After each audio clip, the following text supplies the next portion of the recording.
Seja muito bem-vindo a mais um episódio do Com GYC, o comentário da lição de jovem feito por nós, a equipe do GYC. Estou muito feliz de estar aqui com vocês. Eu tenho aqui comigo hoje a Elise e a Isadora. Como é que vocês estão?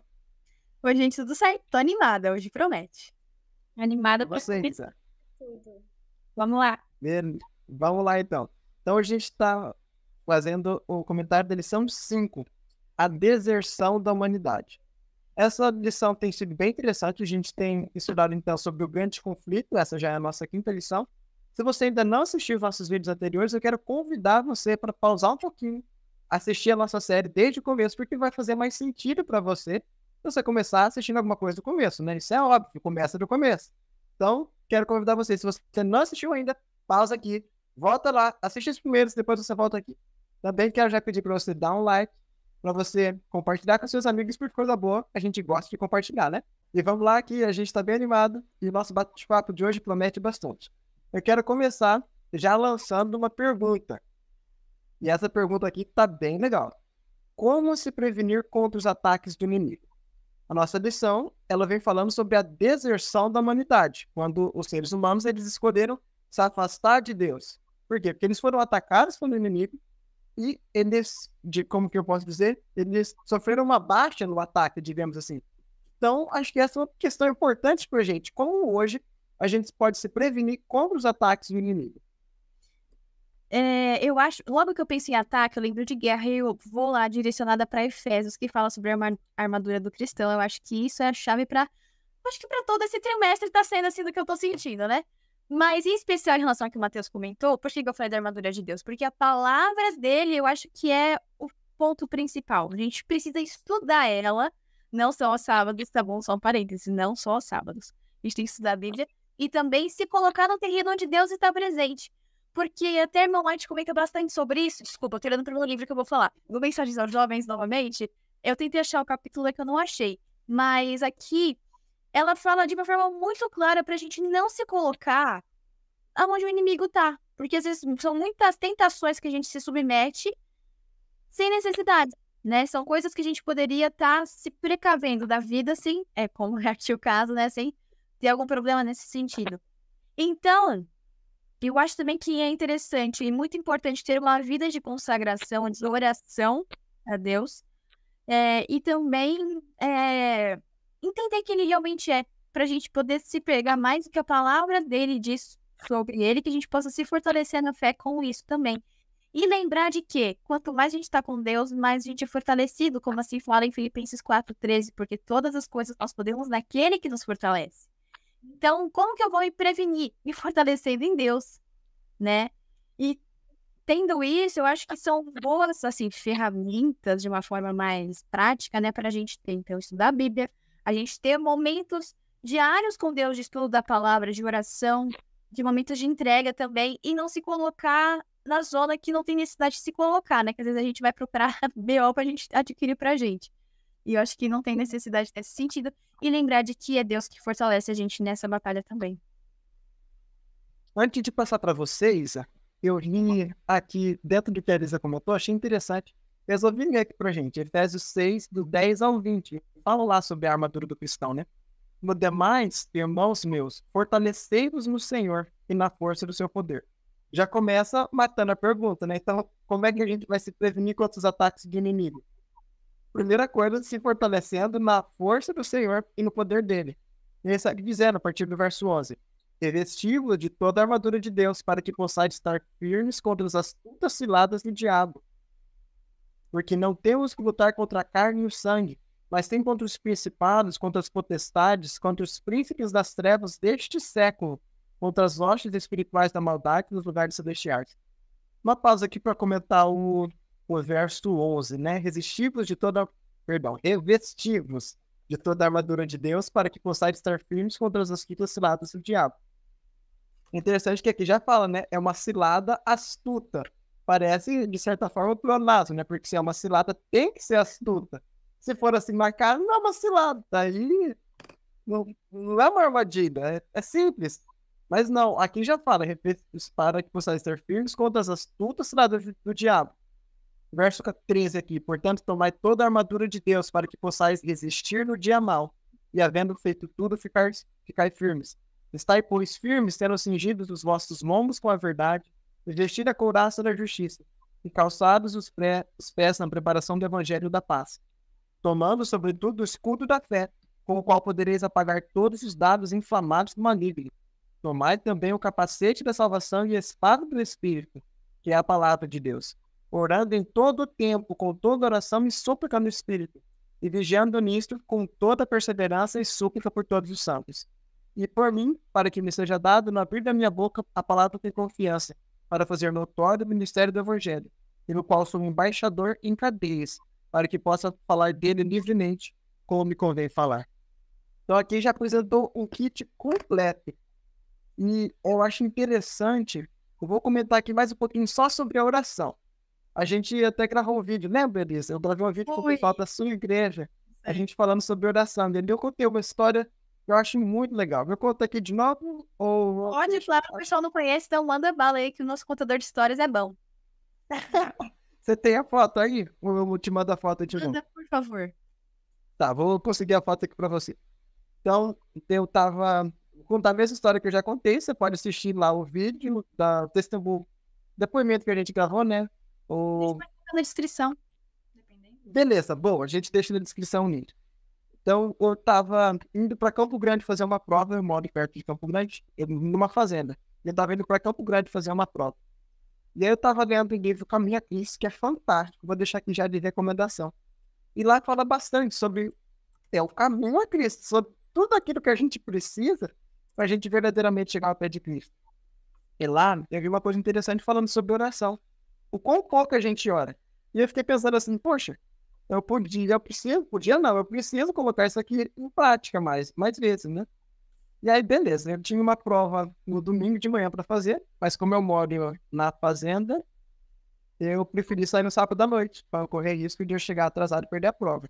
Como eu já tinha perdido uma vez, eu já tinha perdido a prova uma vez, aquela já era a segunda vez que eu estava fazendo a prova, então eu precisava chegar a tempo. Eu fui no sábado à noite, dormi na cidade, e no domingo de manhã eu fiz a prova e estava voltando para a fazenda. É um trecho que eu faço, quando eu faço pouco, eu faço uma vez na semana, mas já teve semana eu fazer 2, 3, 4 vezes aquele trecho. Então é um trecho que eu conheço bem. E aí, mas naquele dia, naquele sábado à noite, eu tava indo assim, pensando, com a mente vagando, né? Falei, não, pera, por que eu vou fazer isso?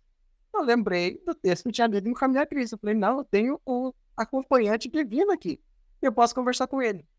E eu comecei a orar. Fui orando, conversando com Deus sobre o dia, sobre a prova que eu precisava fazer. E foi uma experiência muito boa mesmo.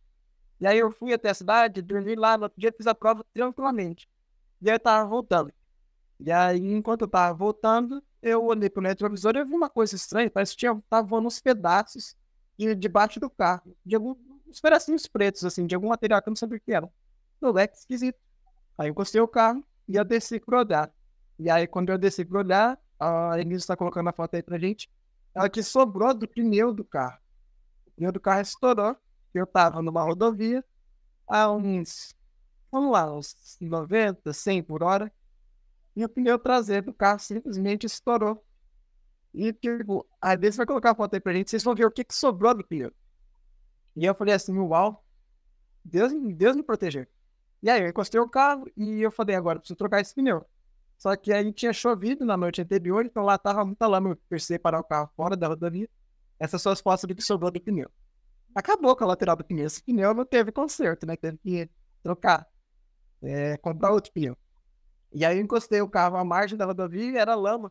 Eu falei, e agora, como é que eu vou fazer para apoiar um macaco aqui para eu poder subir esse carro? E aí nisso eu vi que passou o carro na rodovia, apareceu um carro conhecido, e o carro parou, e de repente eu vi o carro voltando. Eu falei, mas por que tem um carro voltando?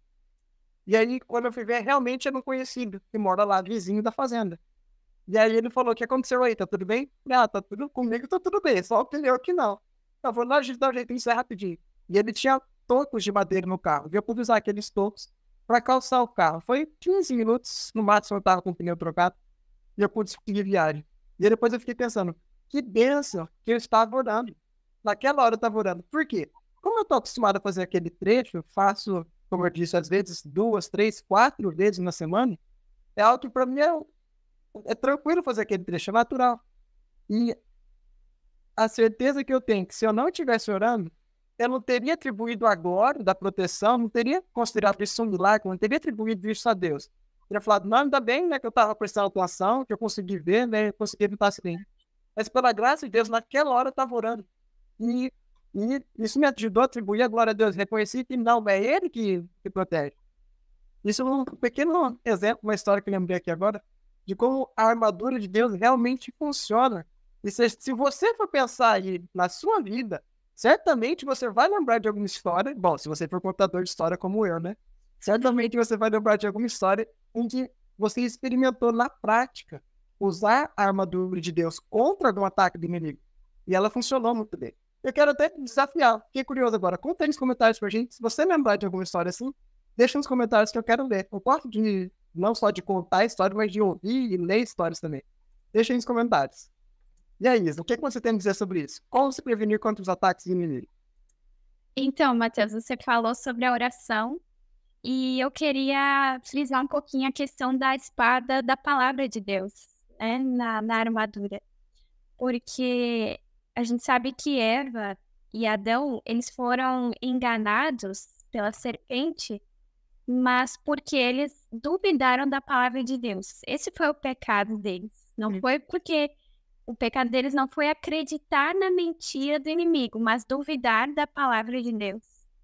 Né? Então, eu acho que é algo assim muito, muito importante para a gente se prevenir. É conhecer a palavra de Deus e praticar a palavra de Deus. Isso vai nos manter seguros contra os ataques do inimigo. Porque a gente pode assim, ouvir... Satanás é muito mais inteligente do que a gente, né? Vamos ser sinceros. Ele é muito, muito mais astuto, ele tem muito mais sabedoria do que nós. Então, por nós mesmos, nós vamos ser enganados. Não tem como nós fugirmos das ciladas dele. Mas aí, se Deus diz pra gente, por exemplo, algo, ó, filho, não faça isso, ou não faça aquilo, ou ande por esse caminho, a gente tem que fazer aquilo que Deus nos falou, mesmo que a gente não entenda, porque quando a gente acha que a gente sabe mais do que Deus, a gente pode dar um passinho além do que Deus disse pra gente, aí a gente tá fora da proteção e a gente cai na armadilha de Satanás. Então, assim, eu acho que a nossa maior segurança é realmente nos submetermos à palavra de Deus. Porque se Eva tivesse submetido, né, não coma do fruto, a gente não teria caído em pecado. Então, se a gente se agarrar à palavra de Deus, a gente vai estar seguro. Achei interessante esse seu comentário, quer dizer, mesmo que faça sentido, né? Porque ali para Eva fez sentido comer do fruto. Ela viu a serpente comendo do fruto, ela viu todo o argumento da serpente, então, assim, fez sentido. E aí nisso ela duvidou da palavra de Deus. Gostei do ponto que você apresentou. E aí eu volto a falar, né, que toda a armadura é importante, porque eu já citei a oração, você já citou a palavra, e se a gente for ver, cada um dos outros itens da armadura também tem seu papel nos proteger dos ataques do inimigo. E eu lembrei de uma outra coisa também, Adi. A Bíblia ela conta a história de quando tinha um rei, que eu não lembro, sempre me confundo se era sírio ou assírio, que estava fazendo guerra contra o povo de Israel. E ele fazia os planejamentos dele, fazia as emboscadas para o rei de Israel, mas o rei de Israel sempre conseguia escapar das emboscadas. Ele nunca caía nas emboscadas do rei, que eu não lembro agora se é sírio ou se é assírio. E aí ele falou assim, tem um traidor no nosso meio, alguém está fazendo saber as nossas estratégias para o rei de Israel. E aí falaram para ele, Eliseu tá contando para ele, Eliseu é o profeta de Deus, e Deus levara para Eliseu e Eliseu roubara para ele. E aí nisso eu fiquei pensando nessa história. Outra estratégia que a gente pode usar para se prevenir contra os ataques inimigos, talvez seja conhecer a estratégia. A estratégia que ele usa, a gente conhece a palavra de Deus, obviamente, é nisso que a gente está firmado, mas eu acho que conhecer as estratégias dele também podem ser úteis em ajudar a gente a se prevenir, na nossa prevenção contra os ataques dele. Porque se eu sei que ele vai atacar de tal forma, se ele vai atacar por tal caminho, eu não vou por ali. Eu vou por outro caminho. É simples, é lógico. E aí, pensando nisso, eu acho interessante porque a Bíblia já nos conta algumas dessas estratégias. E aí, a nossa pergunta 2 aqui para a gente discutir. Quais são os passos que conduzem ao pecado? Porque se a gente conhece os passos, não, é esse o caminho, a gente evita aquele caminho, tá tudo certo. É assim que o rei de Israel fazia para evitar as armadilhas do rei, que eu não lembro agora se é sírio ou assírio, eu sempre me esqueço. Era assim que ele fazia. Então, o rei planejava, ele vai passar por aqui, o rei assírio. Ele vai passar por aqui, vou fazer uma armadilha aqui. Mas como ele sabia, ao invés dele passar por esse caminho, ele passava pelo outro. Se a gente souber os passos, eu penso que a gente consegue evitar o confronto. Porque se a gente for tentar confrontar o inimigo, a gente tá lascado. Ele é mais forte, mais inteligente, mais poderoso do que nós. Então, se a gente puder evitar o confronto, de certa forma, acho que é sábio, né? O que vocês têm a dizer sobre isso? Olha, eu acho interessante quando você fala essa questão dos passos, e é importante a gente entender que não é, por exemplo, o Waze que fala que é pra gente virar pra direita, virar pra esquerda, e é bem claro, tá? Eu acredito que existe uma questão muito sutil que a gente tem que levar em consideração nesse ponto também. E pra mim a questão chave, que ela começa com tudo, assim que foi o que a Isa comentou, que é comum em todas as eras, e aconteceu lá no Éden, que é duvidar de Deus, no sentido ruim da questão. Não você fala assim, nossa, mas o que será? Por que será que é assim? Não. Não é um duvidar sincero, mas um duvidar no sentido que você já duvida de quem Deus é. Que Eva, ela duvidou de Deus e das ações de Deus. E aí essa dúvida abriu margem para ela estar se distanciando de Deus, falando assim, acho que Deus não quer me revelar que aquilo lá parece ser tão bom, tipo a gente na vida, né? Mas parece ser tão bom. Aquela pessoa fez isso, ela falou que é gostoso, né? E a experiência que ela começou a ver, ela falou, será que é ruim mesmo? Vai que, né? E assim, não adianta falar, mas é a culpada de Eva. Não, a gente faz igual. Então, até por isso que a gente tá falando sobre isso. Então, não dá pra falar assim, Eva, ela fez errado. Não vem com isso, porque senão a gente também faria a mesma coisa, né? Então, isso é importante lembrar também. E eu também acredito que, além de ter essa questão, né, então, de duvidar, de falar assim, será que é bom? Entra um problema seríssimo na nossa vida, que é a gente falar assim, eu vou seguir meu coração, sabe? Falar, eu vou seguir meu coração, é falar, não, vai dar errado, entendeu? Porque a gente tira a nossa racionalidade e coloca o que a gente tem por sentimento. Não é assim, né? Como a gente tem conversado, Deus não lida com sentimentos, lida com o racional. Ele espera da gente um culto racional, não que a gente seja movido por sentimentos e tudo mais. Até porque a palavra fala o seguinte, cadê? Jeremias 17:9. Enganoso é o coração. Peraí, aqui, ó. Enganoso é o coração mais do que todas as coisas e desesperadamente corrupto. Quem poderá entendê-lo? Então, veja, é importante a gente levar isso em consideração. Será que é o que eu acho ou a gente tem que trazer isso de um aspecto mais, como é que pode dizer, racional? Entendeu? Tem que avaliar, não é sobre o que eu acho que eu gostaria que fosse, sobre o que Deus fala que é para ser, né? Então, entra aquela questão do conhecimento de Deus também. E aí, então, leva na questão de ter o ato e tudo mais, o ato pecaminoso, e depois, então, leva outras pessoas a cometer. Por isso que eu acho que a gente precisa estar muito firme de quem Deus é. Porque se eu não duvido do caráter dele, já é, entendeu? Uma questão que é interessante. Então, entender de uma forma bem clara quem Deus é. Como é que eu faço isso? O relacionamento é aquele arroz com feijão que a gente escuta desde que a gente é criança na igreja. Mas por que o arroz com feijão é dado? Porque o arroz com feijão funciona, ele que é a chave, entendeu? Porque é isso que deixa a gente forte. Entender, então, quem Deus é e os propósitos dele pra gente, que são propósitos de bem, né? Porque quando a gente duvida do que Deus tem para nos oferecer, aí a gente cai num problema muito grande. Que a gente fala assim, mas Deus, ele não quer que eu tenha esse momento, assim, de prazer, entendeu? Mas é tão bom, deixa eu sentir isso. Não é sobre isso, né? Então, saber quem ele realmente é. E quando essas questões vierem na nossa mente, a gente poder lutar com a palavra de Deus. Assim como foi feito em todas as eras da Bíblia. E aí tem uma parte de sexta-feira que eu queria ler com vocês, é o segundo parágrafo. É grande? Sim, é grande, mas é bom porque tem tudo a ver com o que eu falei. Vou ler aqui, ó. Patriarcas e Profetas. Fica a dica para ler Patriarcas e Profetas na sua casa também. Vamos lá. Eva realmente acreditou nas palavras de Satanás, mas sua crença não a salvou da pena do pecado. Descreu das palavras de Deus e foi isso que a levou à queda, que foi o que a Isa falou pra gente. Foi o fato dela não pensar mais no que a palavra de Deus, foi duvidar da palavra, descrer. No juízo, ou seja, no presente, futuro, né? Futuro.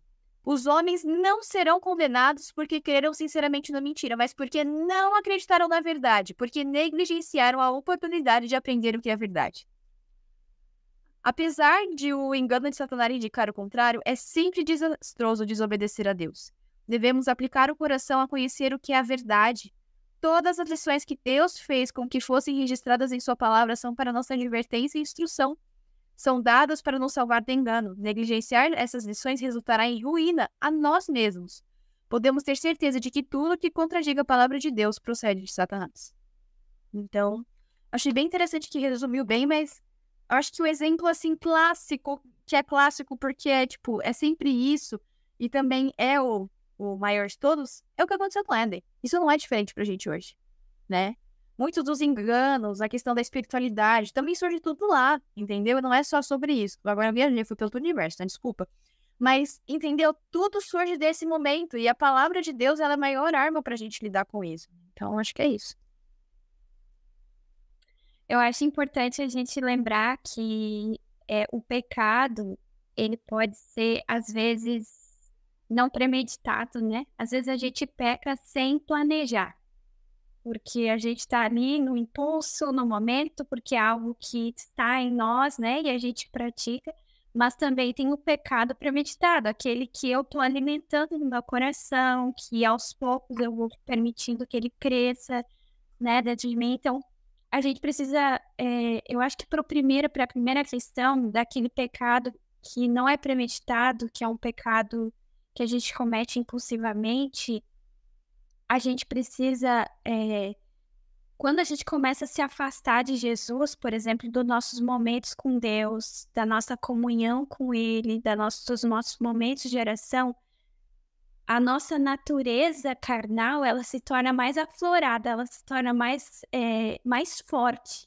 E aí a gente tem mais propensão de pecar impulsivamente, né? Por exemplo, se eu sou uma pessoa que tem problema com ira, né? Eu fico irada muito fácil e eu falo palavras rudes. Se o meu momento de comunhão com Deus, de pedir o Espírito Santo na minha vida, de estar ali em oração, se esse momento ele não tá sendo real, eu não tô dedicando esse momento para Deus, eu vou ter mais propensão, né, de alguém falar uma palavra ruim para mim e eu na hora estourar e a ira aflorar.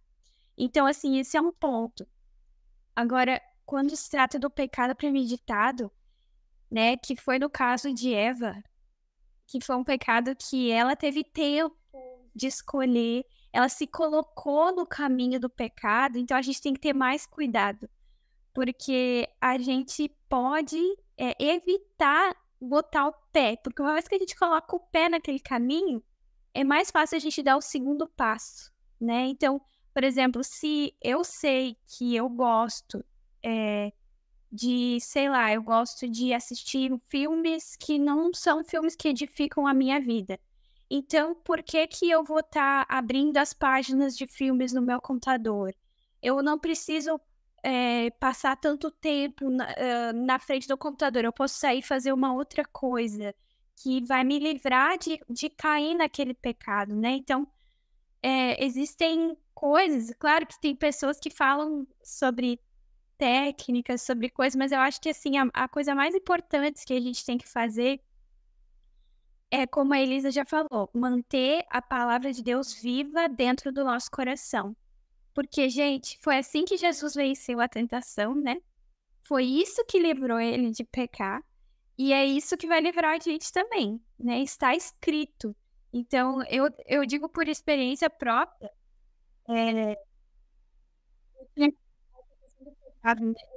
e rede social, Instagram, e eu gosto de ali estar postando alguma coisinha ou outra, só que um certo dia eu comecei a perceber que estar ali na rede social estava gerando no meu coração alguns sentimentos ruins.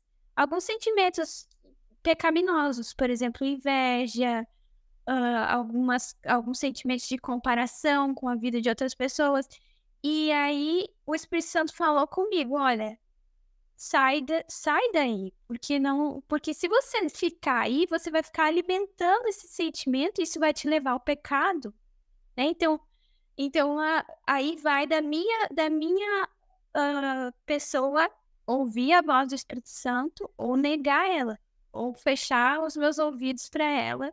E é isso, certamente, se eu fechar os meus ouvidos para o Espírito Santo, eu vou cair em pecado, né? Então, acho que eu não saberia dizer assim, passo, é isso, isso, isso. Mas algumas coisas que nos levam ao pecado são essas: deixar de ter a nossa comunhão, deixar de ouvir a voz do Espírito Santo, nos colocar no terreno do inimigo, né? E outras coisas mais também.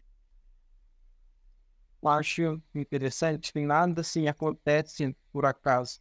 Você não vai de uma vez e você cai em pecado. Ninguém quer fazer isso.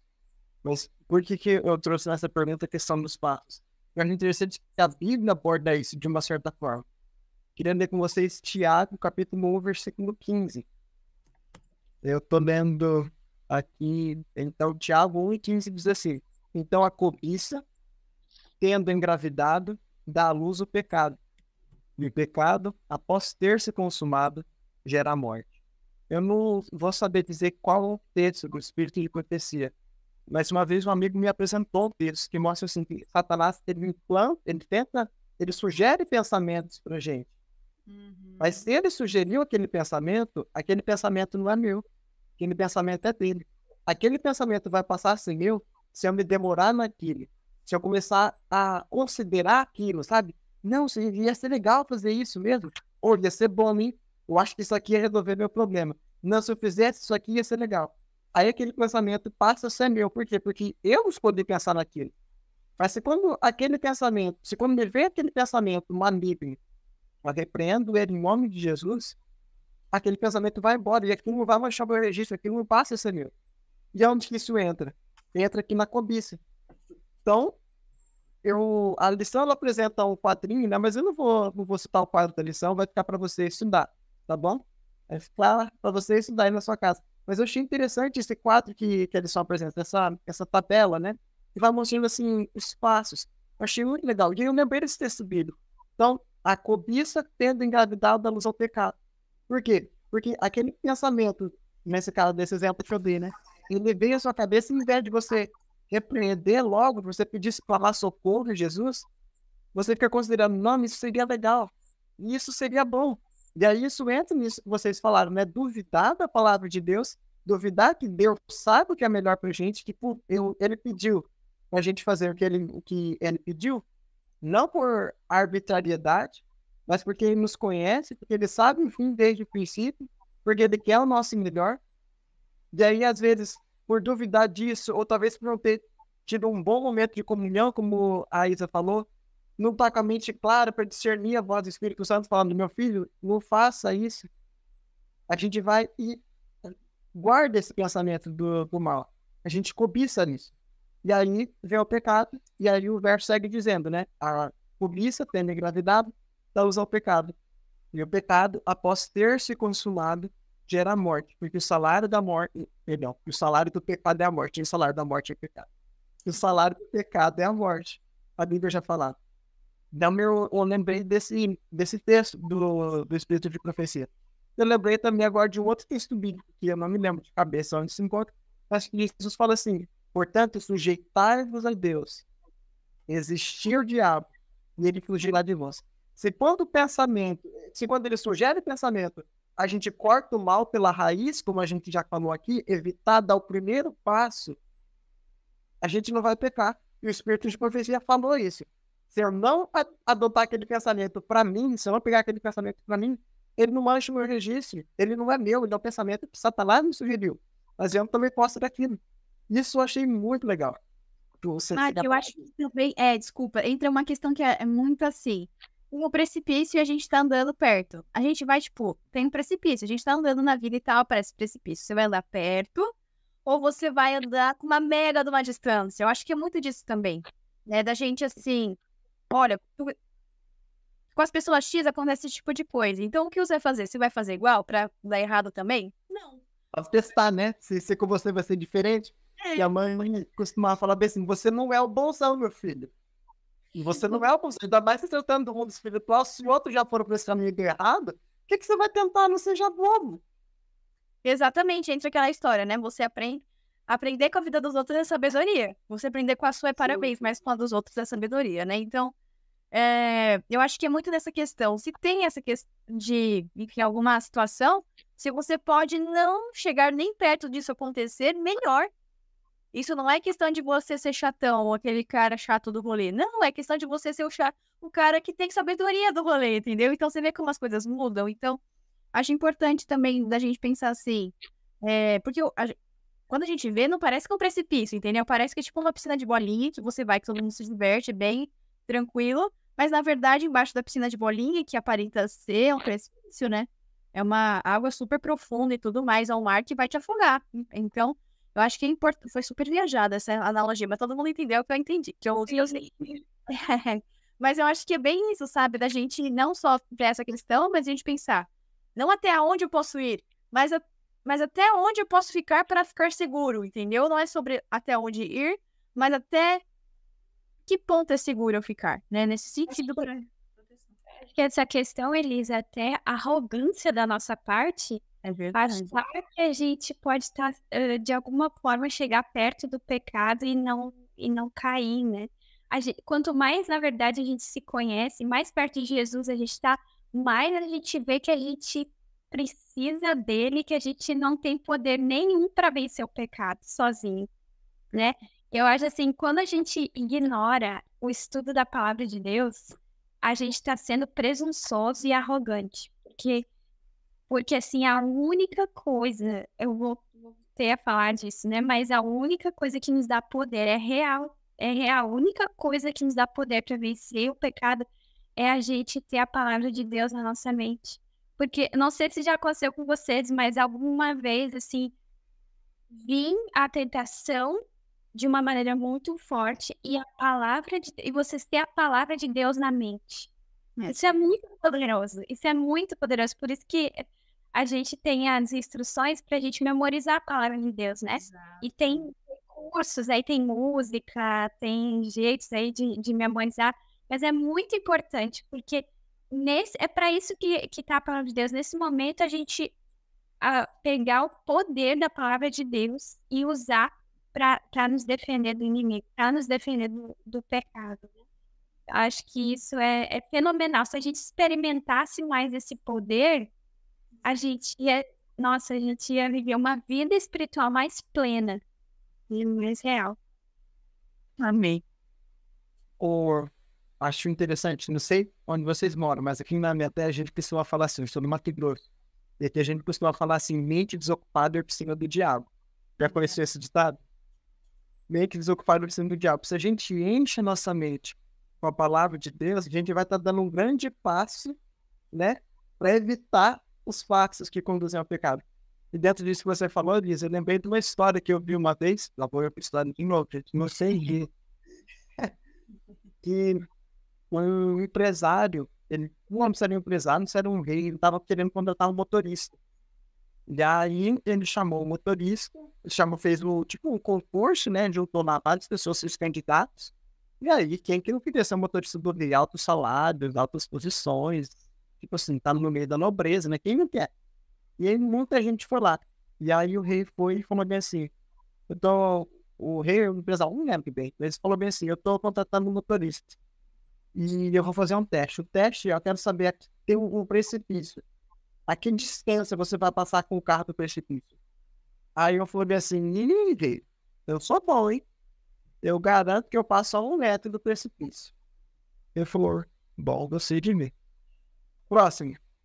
Aí o outro chegou assim e falou, rapaz, ele falou 1 metro, tem que melhorar. Eu posso. Ele falou, 75 centímetros eu garanto. E, olha, tá bom, próximo.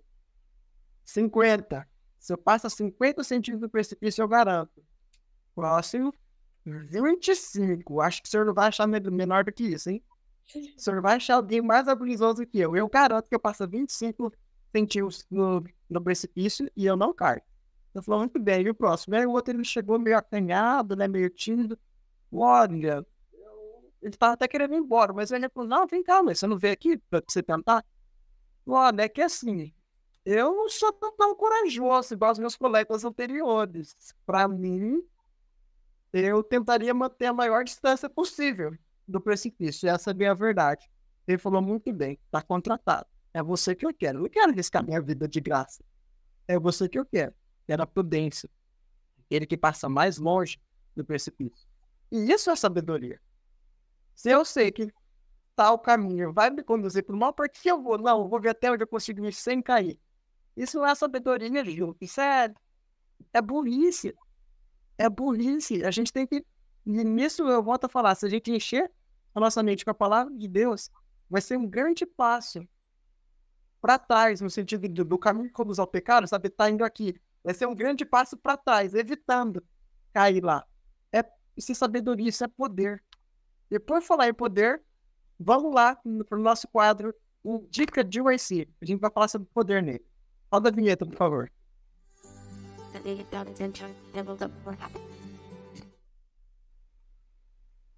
A dica que eu tenho pra gente hoje é a meditação. E recebereis poder. Esse devocional é incrível. Incrível mesmo. E o que mais a gente precisa na vida cristã, além de poder, para vencer o inimigo? Tipo, isso é uma das coisas que a gente mais precisa. E esse poder a gente só consegue no lugar, a gente só consegue em Deus. E esse devocional, ele aborda assim, passo por passo. É incrível isso. Muito bom. Quero recomendar de forma especial dia 22 de fevereiro. A gente vai ler um trechinho dele no final. Porque é realmente incrível. Mas antes da gente chegar nesse trechinho, vamos para a próxima pergunta. Uma vez em pecado. Pergunta 3. Uma vez em pecado, o que fazer? Vamos supor que assim, a gente não vigiou antes, não se atentou, não buscou se prevenir contra as armadilhas do inimigo, contra os ataques dele. A gente não se atentou para os passos que conduzem ao pecado. E a gente caiu. O que a gente faz agora? Olha, eu acho que é uma questão que a gente está muito propenso a fazer, é agir como Adão e Eva fizeram lá no Éden, quando eles pecaram, e eles fizeram o quê? Eles tiveram vergonha de Deus e fugiram de Deus. Isso é o que humanamente você fica com vergonha, assim, ai, Senhor, que péssimo, né? Tô até com vergonha. Não fala nem, ai, Senhor, você só vai entrar na toquinha e fica lá, né? Mas a questão é que nós temos interessante. Acho interessante. Resolveu o problema deles? Não, mas aí que entra a parte bonita. A gente é chamado para ir em direção a Cristo, porque Cristo ele foi atrás de Adão e Eva nesse momento. Cristo não falou assim, então vai lá, se limpa aí, depois você vem para cá. Não.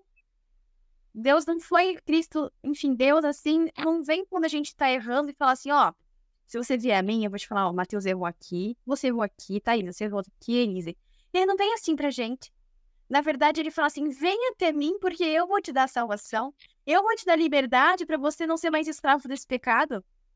E foi muito interessante, porque eu li o livro Caminho a Cristo, eu até já comentei aqui, como ele foi muito importante na minha vida espiritual também, porque me fez entender muitas coisas, e essa foi uma delas. Porque aquela mesma mentira que foi contada no céu é contada para cada um de nós hoje, que a mentira é, você foi muito longe, Deus não vai te perdoar, olha que coisa feia que você fez, e os seus amigos, o que eles vão pensar de você? Se isso acontecer, as pessoas souberem disso, você não tem mais jeito, Deus não vai te querer. Eu acho que essa é uma mentira que foi contada lá no céu, né? Que Satanás falou assim, veio comigo, perdeu o céu, não tem mais chance. E isso acontece com a gente hoje. Mas aí, então, quando eu me dei conta do que Deus realmente faz, é como na história do filho pródigo, que o filho saiu de casa, pediu a herança do pai, que era tipo, pai morreu pra mim, tô indo embora, vazei. Saiu, foi pra cidade, fez tudo que podia, voltou sem dinheiro, mas o pai fazia o quê? Ia todos os dias até a entrada da casa pra ver se o filho tinha voltado. Entende? E quando a gente entende isso, que Deus faz é incrível. Veja, não estou falando que você vai de um jeito e Deus não te transforma. Não. Estou falando que Ele deseja sim estar com você, mas Ele quer te colocar na sua melhor versão. Eu acho que isso é tão lindo quando a gente entende que a transformação que Deus faz é em Deus, o Mateus vai ser a melhor versão que ele pode ser na vida. Eu posso ser, e a Isa também, você que está assistindo a gente também. Então, uma vez em pecado, o que fazer? Corra desesperadamente para Cristo. Porque Ele vai poder te dar o que nenhuma outra pessoa pode te dar, a salvação. E aí, eu acho que é muito especial também que fala em Romanos 8, 38 e 39. Fala assim, pois estou convencida de que nem a morte, nem a vida, nem anjos, nem demônios, nem o presente, nem o futuro, nem quaisquer poderes, nem altura, nem profundidade, nem qualquer outra coisa da criação será capaz de nos separar do amor de Deus que está em Cristo Jesus, o nosso Senhor. Então, nós podemos ir para Cristo sem reservas. E essa é a maior liberdade. Quando você vai ir para Cristo, a gente encontra descanso, a gente encontra a libertação que a gente sentia um peso muito grande. Aí, lógico, você tem que ler o Caminho a Cristo para você ver o que o irmão White fala sobre arrependimento, como tudo isso funciona na nossa vida e tal. Mas, de uma forma bem resumida, não é pra gente focar na gente, é mais a gente focar em quem Deus é e o que Ele vai fazer em nós por meio do seu poder. E aí a gente se torna testemunhos vivos da graça de Deus. E isso é libertador. Então, é isso. É isso aí. Acho que quando a gente cai em pecado, é triste porque o próprio Satanás que influenciou a gente a cair em pecado, agora ele vem e fala assim, tá vendo, seu pecador? A culpa é toda tua. Olha o que tu fez. Olha tudo que tu fez de errado. Estragou a tua vida, né? Estragou a vida de outras pessoas. E aí, se a gente começa a dar ouvidos para essa voz, a gente começa a carregar um sentimento muito forte de culpa. E esse sentimento nos afasta de Jesus. Por isso que é muito importante isso que a Elisa falou. Uma vez que a gente cai em pecado e a gente reconhecer isso, tem um texto que Ellen White fala que a gente precisa imediatamente acessar o trono da graça. Imediatamente. A partir do momento que a gente tem consciência que a gente caiu em pecado, a gente precisa ir a Jesus e confessar o nosso pecado diante dele e pedir que ele limpe o nosso coração, né? E se Satanás continuar colocando na nossa mente, falando na nossa mente, né? Você é culpado, você é pecador, você é isso. A gente tem que apresentar os méritos de Cristo diante dele, né? Dizer, eu posso ser tudo isso que você está falando, mas os méritos de Cristo me tornam, como que é a palavra? Agora fugiu a palavra. Merecedor. Me torna merecedor do perdão, né? Então eu posso receber o perdão de Deus.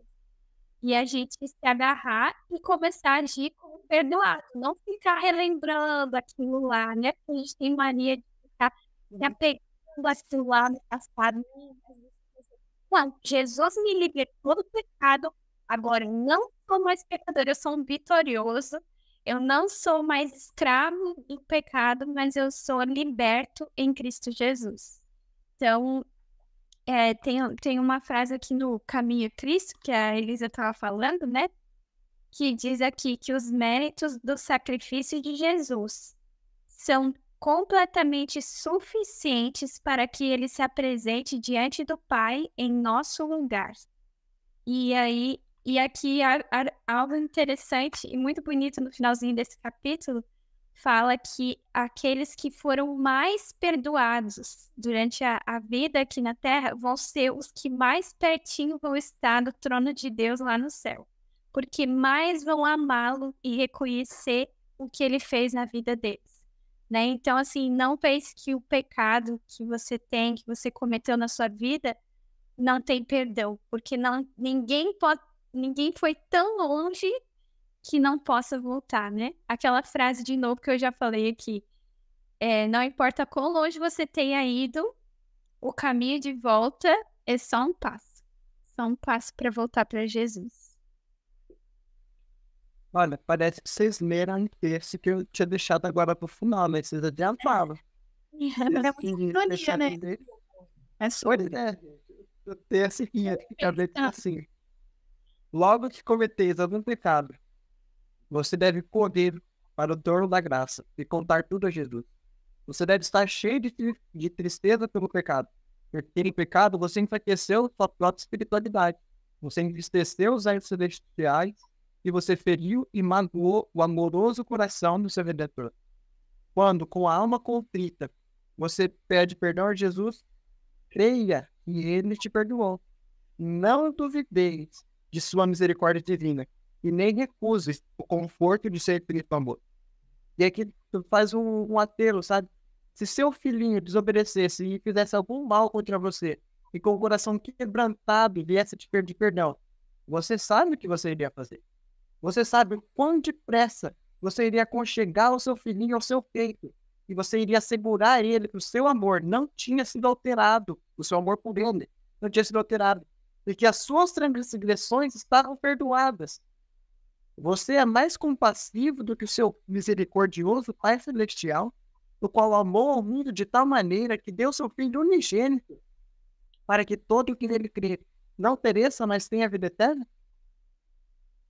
Você deve ir a Deus como as crianças vão ter com seus pais. Então, resumindo, é aquilo que você já tinha comentado. Não se desespere. Nós estamos sujeitos a isso. A nossa natureza clama pelo que é mal. Mas Jesus proveu a libertação completa e também o perdão. Não há motivo para desespero. Você não precisa dar ouvido para Satanás. Tem outro texto do Espiritismo que fala que quando ele lança no nosso rosto sobre nossas faltas, a gente deve concordar realmente. Eu sou pecador, mereço tudo isso que você está falando. Mas Cristo me perdoou. Como a Isa citou, a gente deve ter sempre isso em mente. E isso vai ser poder. E isso vai se transformar em poder na nossa vida. E assim a gente pode ser vitorioso nesse grande conflito. Não por nossas forças, mas pelas forças daquele que já garantiu a vitória, que já venceu o inimigo e que já garantiu a vitória para nós, se a gente confiar. Vamos orar? Oremos. Graças te damos, Senhor, por todas as tuas promessas. Graças te damos porque nós estamos largados sozinhos neste grande conflito. Mas completamente diferente disso, Pai. Temos um grande libertador, temos um grande salvador que já pagou o preço da nossa redenção. Pai, viemos te pedir que isso não seja em vão na nossa vida. Ajuda-nos a aceitar o teu amor, aceitar o teu sacrifício, aceitar a tua graça, Pai, que é de graça. O Senhor não cobra nada. O Senhor só pede que nos entreguemos aqui sem remédios. E nós pedimos, Pai, queremos fazer isso. Te peço pela minha vida, pela vida da Elisa, da Isadora, e também dessa pessoa que está assistindo a gente aqui agora. Que essa pessoa possa encontrar descanso em Ti, se ela tem sofrido sob o fardo do pecado. Pedimos que o Senhor dê a ela descanso, e que o Senhor dê a ela a certeza da salvação. Continuemos abençoando, protegendo, guardando e guiando. E dá-nos sabedoria para evitarmos o caminho do inimigo. E para escolhermos sempre o teu caminho, escolhermos sempre a tua vontade, e certamente é melhor para nós. Também nós pedimos e te agradecemos. Em nome de Cristo Jesus. Amém. Por mais, pessoal. Até a próxima. Tchau, pessoal.